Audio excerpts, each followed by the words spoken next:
Bienvenue dans cette vidéo dans laquelle je vais vous présenter 7 façons de trouver des idées d'email à l'infini. Je sais que ça peut être lourd, ça peut être dur, frustrant de rechercher des idées d'email, surtout quand on n'a pas d'inspiration, et la pire des choses à faire, c'est de se poser devant son ordinateur et chercher. C'est la pire façon pour en trouver, donc c'est pour ça que je vais vous présenter dans cette vidéo 7 façons pour trouver une infinité d'idées d'email. Quand je dis une infinité, je pèse mes mots, vous allez voir surtout avec la dernière façon, vous allez comprendre pourquoi je parle d'une infinité d'idées.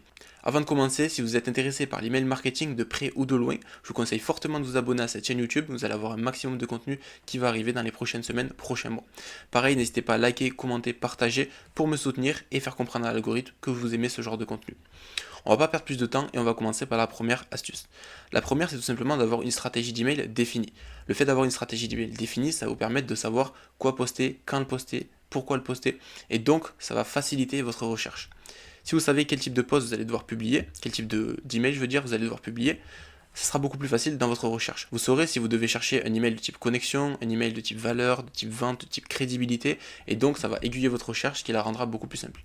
Pareil, c'est plus simple quand on sait quand est-ce qu'on doit publier.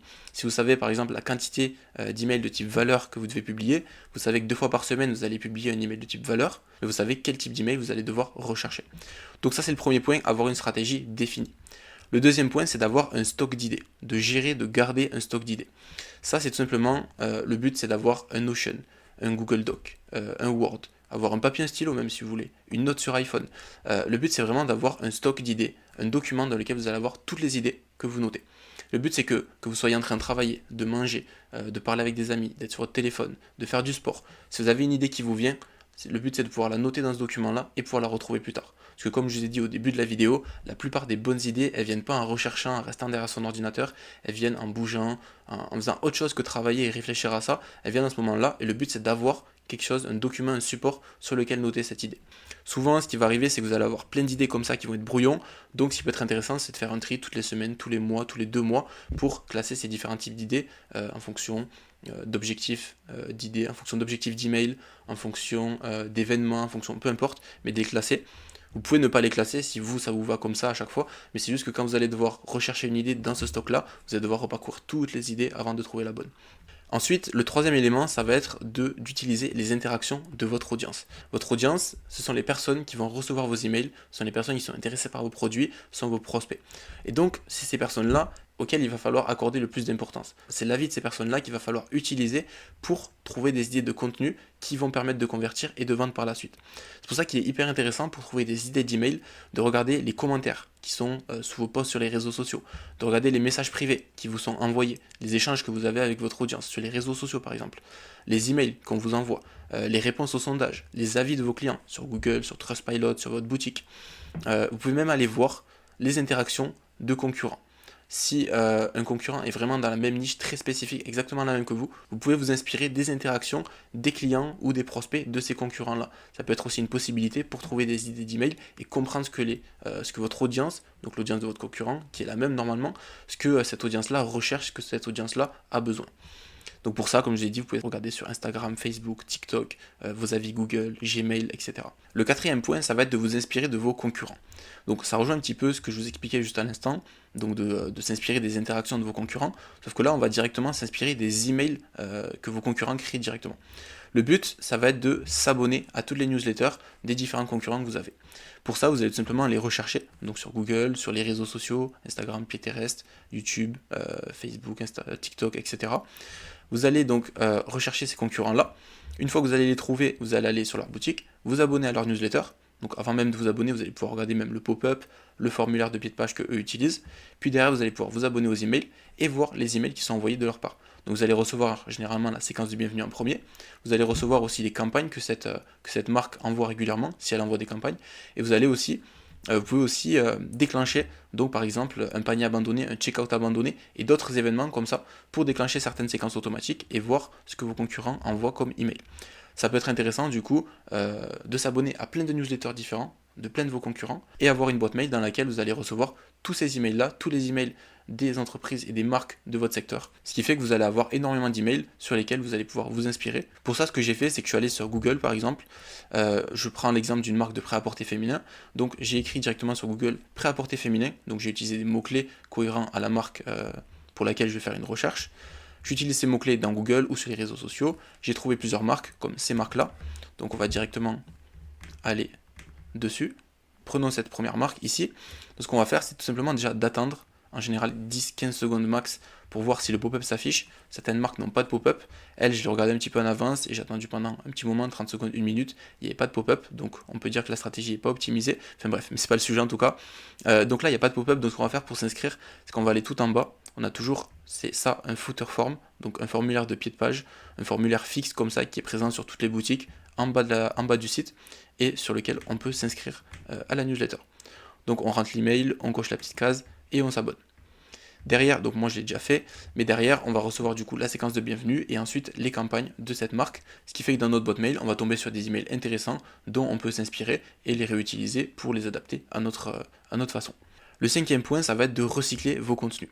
Donc tout simplement, chaque mois, moi ce que j'aime bien faire par exemple, c'est chaque mois de prendre les 20% de contenus qui ont été publiés, donc les 20% d'emails qui ont été publiés, qui ont le mieux fonctionné. Je prends ces 20%, je les note, je les mets de côté, et je sais par exemple qu'en janvier, ces 3 emails-là font partie du top 20% des emails que j'ai publiés en janvier. Ce qui fait que je sais que si je les republie, il y a des grandes chances que ces emails performent à nouveau. Alors attention, après, il ne faut pas en abuser, c'est-à-dire que vous n'allez pas reposter un email que vous avez déjà publié il y a une semaine par exemple, mais ce qui peut se faire, c'est de republier un email qui a bien fonctionné il y a 1 mois, il y a 2 mois, il y a 3 mois. Vous pouvez le réutiliser pour le mois actuel, et il y a des très grandes chances qu'il fonctionne. Et s'il refonctionne, vous pouvez très bien le republier dans 3 mois, 4 mois par exemple. Pour ceux qui sont réticents à publier des emails, sachez qu'il n'y a que des avantages. Tout d'abord, votre audience ne s'en souviendra très sûrement pas. Une personne, des emails, elles en reçoivent énormément, chaque personne reçoit beaucoup d'emails, donc on ne se souvient pas des emails qu'on a reçus il y a 1 mois. Deuxième chose, c'est que les gens ont besoin de recevoir plusieurs fois le même contenu pour l'assimiler. C'est bon pour le contenu sur les réseaux sociaux, c'est bon pour les emails, c'est bon partout. Il y a besoin de voir les choses plusieurs fois pour vraiment les assimiler. Et ensuite, la dernière chose, c'est qu'entre temps, entre 2-3 mois, vous allez avoir certaines personnes qui se sont désabonnées, d'autres personnes qui seront arrivées, votre audience aura changé, certaines personnes qui auront ouvert vont pas ouvrir cette fois-là, certaines personnes qui n'ont pas ouvert vont ouvrir cette fois-là, et donc ce qui fait que votre audience qui vont recevoir l'email que vous avez republié va en grande partie avoir changé. Le 6e et avant-dernier point, c'est d'utiliser les périodes et les événements. Il y a énormément d'événements, de périodes, de jours spéciaux qu'on ne connaît pas, et pourtant qui sont hyper cohérents à notre marque. Je vais vous montrer ici un exemple de calendrier, donc je vous mettrai le lien en description si vous voulez. C'est un calendrier donc sur tous les événements de 2025. En 2026, bien sûr, ils mettront un jour pour tous les événements de 2026. Et donc vous allez voir ici tous les événements de l'année. Et si vous regardez, vous allez voir qu'il y a des événements pratiquement tous les jours. Il y en a même plusieurs par jour souvent. Ce qui fait que vous allez forcément trouver des événements en lien à votre marque, ce qui va vous permettre de créer des emails et d'apporter du contexte dans l'email que vous allez envoyer. Vous n'allez pas juste dire « Ok, je vous propose tel produit ». Vous allez dire « Ok, aujourd'hui c'est la fête X, donc je vous propose ce produit qui est cohérent avec cette fête, etc. » Et c'est toujours mieux perçu quand on lit la présentation d'un produit à un événement. Ensuite, le dernier point, et c'est celui dont je vous parlais pour une infinité d'idées, c'est tout simplement ChatGPT. ChatGPT, c'est vraiment, vous pouvez passer la journée à rechercher des idées, le lendemain, vous allez pouvoir en trouver encore des nouvelles, et des nouvelles, et des nouvelles. C'est vraiment la méthode la plus puissante parmi les 7. Donc tout simplement, pour trouver des idées, il va falloir tout d'abord bien prompter ChatGPT. Donc utiliser un bon prompt, lui imposer une bonne question. Et pour ça, ça passe par 4 éléments. Tout d'abord, lui donner un rôle, donc lui dire tu es expert, tu maîtrises telle compétence, etc. Lui donner le contexte, donc vous donnez votre situation, votre marque, le ton que vous utilisez, votre image, les produits que vous vendez, vos objectifs, etc. Votre audience, etc. Les tâches, la tâche plutôt, donc la tâche que ChatGPT doit effectuer. Est-ce qu'il doit vous faire un résumé? Est-ce qu'il doit rédiger quelque chose? Est-ce qu'il doit vous donner une liste? Est-ce qu'il doit vous fournir une image? Est-ce qu'il doit faire des recherches, etc. Et le format. Sous quel format il doit répondre? Il doit vous répondre. Donc est-ce qu'il doit vous répondre sous format de tableau? Est-ce qu'il doit vous répondre sous bullet point? Est-ce qu'il doit vous répondre sous de la rédaction avec des paragraphes, etc. Et donc pour ça, tout simplement, je vous ai préparé ici un prompt ChatGPT que vous allez pouvoir copier-coller en insérant les informations de votre marque. Vous allez pouvoir copier-coller dans ChatGPT pour trouver des idées. Je vous mets ce prompt en description aussi. Donc on lit le prompt ensemble. Comporte-toi comme un expert en email marketing pour e-commerce spécialisé dans la recherche d'idées et de concepts. Pour te donner le contexte, je possède une marque e-commerce vendant, vous donnez le produit, par exemple vendant des cosmétiques pour la peau pour femmes, et ayant pour objectif de rendre accessibles les soins pour la peau pour les femmes. La marque a un style, donc là on donne le style de la marque a un style innovant et féminin, et s'adresse à ses clientes de façon, et là on donne le style de communication qu'on utilise, donc là on peut dire direct et très personnel et amical. à l'aide de ton expertise et des informations que je t'ai fournies, peux-tu me donner, donc 10, 20, 50, X idées d'email pour, et là vous donner l'objectif de l'email. Donc c'est un objectif de vente, c'est un objectif de crédibiliser la marque, c'est un objectif de apporter de la valeur, un objectif de connecter avec votre audience, etc. Comme je vous ai dit, ce prompt, je vous le fournis dans la description. Et donc voilà par rapport à ces 7 façons de trouver des idées d'email à l'infini. Juste avant de terminer la vidéo, si vous pensez que votre stratégie d'email peut être améliorée et que vous pouvez générer plus de chiffre d'affaires grâce aux emails, vous pouvez réserver directement en description un audit complètement offert dans le but d'analyser votre marque, échanger avec vous, répondre à vos questions et vous apporter un maximum de conseils et d'aide par rapport à votre stratégie. Tout ça complètement gratuitement, et si vous avez besoin d'aller plus loin, on pourra ensemble réfléchir à une solution pour vous accompagner. Donc voilà pour cette vidéo, merci d'être resté jusqu'à la fin et je vous dis à la prochaine vidéo.